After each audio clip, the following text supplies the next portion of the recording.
நம்முடைய நேரலை தொடர்கிறது. நம்முடைய நேரலையில இப்ப காங்கிரஸ் கட்சியினுடைய நாடாளுமன்ற உறுப்பினர், சிட்டிங் நாடாளுமன்ற உறுப்பினர், தொடர்ந்து கன்னியாகுமரியினுடைய நாடாளுமன்றத்தினுடைய வேட்பாளராக இருக்க திரு விஜய் வசந்த் அவர்கள் நம்மோடு இணைந்திருக்காங்க. வணக்கம் சார். வணக்கம். வணக்கம். வாழ்த்துக்கள். தொடர்ந்து உங்களுக்கு முன்னிலை செய்திகள் வந்துகிட்டே இருக்கு. நன்றி. சார், மக்கள் வாக்களிக்கிற கலாச்சாரம் இந்த தேர்தலில் எப்படி இருந்ததா நீங்க பார்த்தீங்க சார்?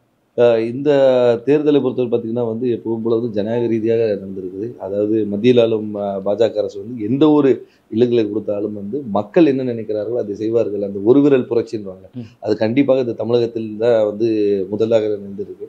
இது எழுச்சிமிகு இந்த வெற்றி முன்னிலையில் எல்லாருமே இருக்கிறாங்க. இந்த வெற்றியை கண்டிப்பாக ஒரு பெரிய வித்தியாசத்தை கொடுக்கும். சரி, இப்போ தமிழ்நாட்டில் காங்கிரஸ் கட்சிக்கும் இது ஒரு பெரிய மகத்தான வெற்றியை கொடுத்துருக்கு. அதே நேரத்தில் பாஜக தொடர்ந்து அட்டம்ப்ட் எடுத்துக்கிட்டே இருந்தாங்க தமிழ்நாட்டில் கால் ஊன்றணும் அப்படிங்கிறதுக்கு. அண்ணாமலை தலைவராக ஒரு இளைஞரும் கூட அந்த முயற்சிக்கு கைகூடலை அப்படிங்கிறத தானே இதை உள்வாங்கிக்கணும். அதை எப்படி பார்க்குறீங்க சார்? தமிழ் மண் பாஜகவுக்கு இடம் கொடுக்கலையா? அது எப்படி உள்வாங்கிக்கிறது? இல்லை, அதாவது வந்தாரை வாழ வைக்கும் தமிழகம் சொல்லுவாங்க. அதாவது நல்ல எண்ணத்தில் நீங்கள் வந்தீங்கன்னா கண்டிப்பாக தமிழகம் உங்களுக்கு கைவிடாது.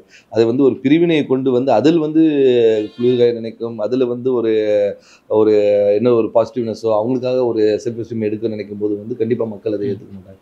அதே மாதிரி இங்கே நம்ம எல்லாரும் ஒற்றுமையாக இருக்கணும் என்ற எண்ணத்தோடு இருக்கிற ஒரு இதில் ஒரு பிரிவினையை கொண்டு வரும்போது மக்கள் அதை ஏற்றுக்க மாட்டாங்க. எவ்வளவுதான் பேசினாலும் சரி, பிரதமர் அவர்களும் பலமுறை வந்தார். பலமுறை அவருடைய தேர்தலுக்கு 2 நாளுக்கு முன்னாடி கூட கன்னியாகுமரி வந்தது. ஆனாலும் மக்கள் தெளிவாக இருக்கிறாரு. அதுல உறுதியாக. சரி, இப்ப நம்ம தேர்தலுடைய கருத்து கணிப்புகளை நம்ம பார்த்துக்கிட்டே இருக்கோம் சார். நேரலையில கூட நம்ம பார்க்குறோம். ஆனா பாஜக வட இந்தியாவில் கொஞ்சம் வழக்கம் போல கோல வச்சுறதை பார்க்க முடியுது இல்லை சார்? அதை எப்படி உள்வாங்கிக்கிறது? நம்ம தமிழ்நாட்டு மண்ணுக்குள்ள நீங்க கடுமையா திமுக கூட்டணி லீட் பண்ணாலும் கூட ஏற்கனவே ஒரு குற்றச்சாட்டு தொடர்ந்து பாஜக முகாமில் வைக்கிறாங்க. இங்கேருந்து எம்பிக்களை நம்ம தேர்ந்தெடுக்கிறோம், ஆனால் அவங்கெல்லாம் போகிறாங்க, நாங்கள் தான் ஆளுங்கட்சியாக இருக்கோம், நீங்கள் சும்மா தான் அனுப்பி வைக்கிறீங்க. இந்த குற்றச்சாட்டுக்கு ஒரு எம்பியா நீங்கள் என்ன சொல்ல வருவீங்க? அதாவது அந்த தொகுதிக்கு மக்கள் யாருக்கு போடணுமோ அவங்களுக்கு தான் போடுறாங்க. அதாவது நீ பாஜக அரசு மட்டும்தான் எங்களுக்கு நீங்க வாக்களிக்கவில்லை, எங்களுக்கு நீங்க சப்போர்ட் பண்ணவில்லை, இந்த பிரிவினையை பார்லிமெண்ட்ல கொண்டு வந்தது பாஜக தான். ஏன்னா இது முன்னாடி திட்டங்களும் சரி எல்லாருக்கும் ஈக்குவலா தான் நம்ம கொடுத்துருக்கோம். ஸோ அப்படி இருக்கும்போது மக்களுக்கு கிளியரா யாருக்கு போடணும்ன்றதுல ஒவ்வொரு தொகுதியும் மக்கள் தெளிவாக தான் இருக்கிறார்கள். ஆட்சி அமைக்க வேண்டும் என்ற எண்ணத்துல தான் எல்லாருமே இது வந்துட்டு இருக்கும். இன்றைக்கு பார்த்தீங்கன்னா நிலவரங்கள் முதல் மோடி ஒரு 2 நாட்கள் முன்னாடி எக்ஸிட் போல இருக்கும். கலைஞர் நிலவரம் பார்த்தீங்கன்னா ரொம்ப ஃபேவரபிளா இருக்கு. கண்டிப்பாக ஒரு வெற்றி வாய்ப்பு கண்டிப்பா ஆட்சி அமைக்கக்கூடிய ஒரு தருணத்துல இப்ப காங்கிரஸ் இன்னும் ஆழமா நம்புறீங்களா சார்? இப்பவும் ஆட்சி கட்டில் உங்களை நோக்கி தான் நெருங்கி வருது. ரொம்ப க்ளோஸா இருக்குன்னு நான் சொல்றேன். ரொம்ப க்ளோஸா இருக்கிறோம். ஏன் சொல்றேன்னா அவங்க 150 தாண்டாது என்று சொல்ற இடத்துல நாங்க தேர்தலுக்கு பிந்தைய கணிப்புகளை இப்ப விஜய் வசந்த் எம்பியா எப்படி பாக்குறீங்க சார்? தேர்தலுக்கு முன்பு உள்ள கணிப்பு ஜஸ்ட் ஒரு என்ன சொல்றதுன்னா ஒரு பிரெயின் ஸ்டார்ம் பண்ற மாதிரியும் சரி, அதாவது உங்களுடைய செல்ஃப் எஸ்டீம், அதாவது உங்களுடைய கான்ஃபிடன்ஸ் பிரேக் பண்ணக்கூடிய ஒரு இதுதான். நீங்க நினைச்சு பண்ணாங்க 400 ஜெயிப்போம்னாங்க. பிரச்சாரம் முடிஞ்சு நம்ம தேர்தல் டைம் போனால் அவங்களுக்கு அந்த வீக் வரும்போது பிரதமர் மோடியும் சரி பாஜகவினருடைய பிரச்சாரங்கள் ஸ்டைலே மாறி போச்சு. இப்போ அந்த எக்ஸிட் போல்ல அவங்க அதிகப்படுத்தி கொடுக்கும்போது என்னன்னா ஒரு கான்ஃபிடன்ஸ் திருப்பி அந்த கவுண்டிங்ல இருக்கிற கேடர்ஸை டிமோரலைஸ் பண்றதுக்கு தான். கண்டிப்பாக இதுல ஒரு பெரிய ஒரு மாற்றம் இருக்கும். ஏன்னா 2 ஆண்டுகளுக்கு 2 தேர்தல் முன்னாடியும் இந்த தேர்தலில் காங்கிரஸ் மட்டுமல்ல கூட்டணி ஆட்சிகளோடு சரி இந்திய கூட்டணி வலுவான கூட்டணி. போன வாட்டியெல்லாம் பார்த்தீங்கன்னா 2-3%, 4% தான் அவங்க நிறைய தொகுதியில் இழந்திருக்கும். அப்படி இருக்கும்போது ரொம்ப பாசிட்டிவா இருக்கு சார். இப்போ 2004, 2009 அந்த 2 பாராளுமன்ற தேர்தலையும் காங்கிரஸ் வெற்றி பெற்று ஒரு 10 ஆண்டுகள் ஆட்சியில் இருந்தாங்க. பாஜக இப்போ தொடர்ந்து 10 ஆண்டுகள் இருந்துட்டு இருக்காங்க. மீண்டும் ஒரு ஆட்சி மாற்றம் வரும் அப்படிங்கிற நம்பிக்கை காங்கிரஸ்காரர்கள் மத்தியில் இருக்கு. வந்துச்சுன்னா அதுக்கு காரணம் என்னவா இருக்கும்னு நினைக்கிறீங்க சார்? மக்கள் எதுக்காக எங்களுக்கு வாக்களிச்சிருப்பாங்கன்னா அது எது சார்?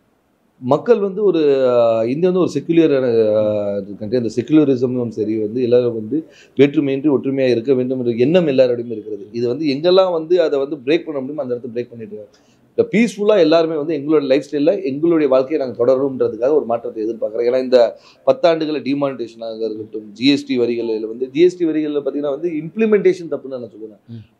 நிறைய ஒரு குளறுபடியானது டாக்ஸேஷன்ஸ் சரி கான்ஸ்டியூஷன்ஸ்ல கொண்டு வர போறன்றது சொல்றது இது எல்லாமே அரசமைப்பு சட்டத்துல கை வைக்கிறது காமன் பீப்புளையும் அஃபெக்ட் பண்ணுறீங்களா? கண்டிப்பா ஒரு யோசிக்க வச்சிருக்கோம் உங்களுக்கு. இப்ப நீங்களும் பேசிட்டு இருக்கோம், இதுக்கப்புறம் நம்மளால பேச முடியுமா அப்படின்ற கருத்து இருக்குமான்றது ஒரு அச்சம் இருக்குது. ஓகே சார், இப்போ பாரத் ஜோடோ யாத்திரை போன ராகுல் காந்தி அவர்களோட அந்த யாத்திரை தான் இந்திய அளவுல ஒரு ஒற்றுமை நடைபயணம் தான் இதுக்கு பேரே வச்சிருந்தீங்க. அந்த நடைபயணம் தான் இந்தியா கூட்டணி ஒன்றிணைய காரணமா இருந்துச்சு. இது ராகுலோட வெற்றியா நாங்க புரிஞ்சுக்கணுமா?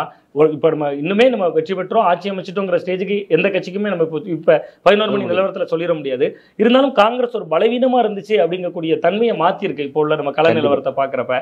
இது ராகுல் காந்தியோடைய வெற்றியா இதை நம்ம புரிஞ்சுக்கணுமா, அல்லது இந்தியா கூட்டணியினுடைய ஒரு மையமா அவர் இருந்ததனுடைய வெற்றியா பார்க்கணும்? இல்ல, இது எல்லாமே வந்து ஒரு கூட்டணியுடைய இதுதான். ஆனா ராகுலுடைய தனிப்பட்ட முயற்சி தான். அதாவது வந்து இந்திய முழுவதும் பயணம் செய்வது வேற, நடைபயணம் செய்வது வேற. அவர் மகாத்மா காந்திக்கு அப்புறம் பாத்தீங்கன்னா வந்து அந்த காங்கிரஸை சார்ந்து நாங்க வந்து ஒரு புரட்சிகரமாக வந்து ஒரு எழுச்சி மிகு ஒற்றுமை வந்து இந்த ராகுல் காந்தி தலைமை தான் பார்த்திருக்கோம்.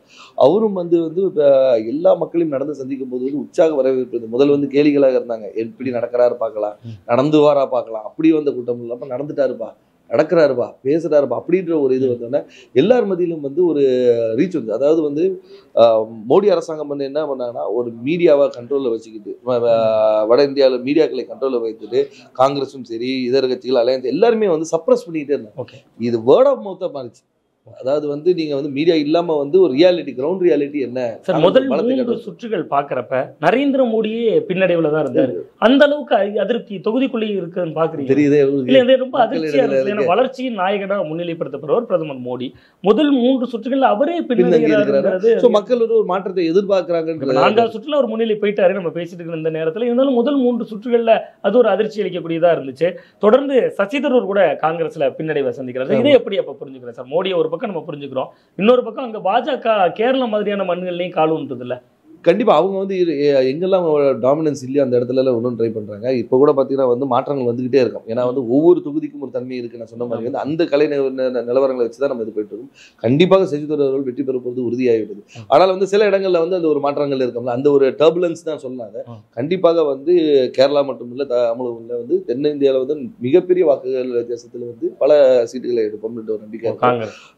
நார்த்லயும் வந்து பீகார் பாருங்க, ஆல்மோஸ்ட் யூபிலையும் நல்ல ஒரு இது வந்துட்டு இருக்கு. ஸோ அதனால வந்து ஒரு பாசிட்டிவ். உத்தரப்பிரதேசத்தை பொறுத்த வரைக்கும் சார், அங்க உள்ள 80 நாடாளுமன்ற தொகுதிகளில் இப்ப கணிசமான இடங்கள்ல காங்கிரஸ் முன்னிலை வகிக்குது.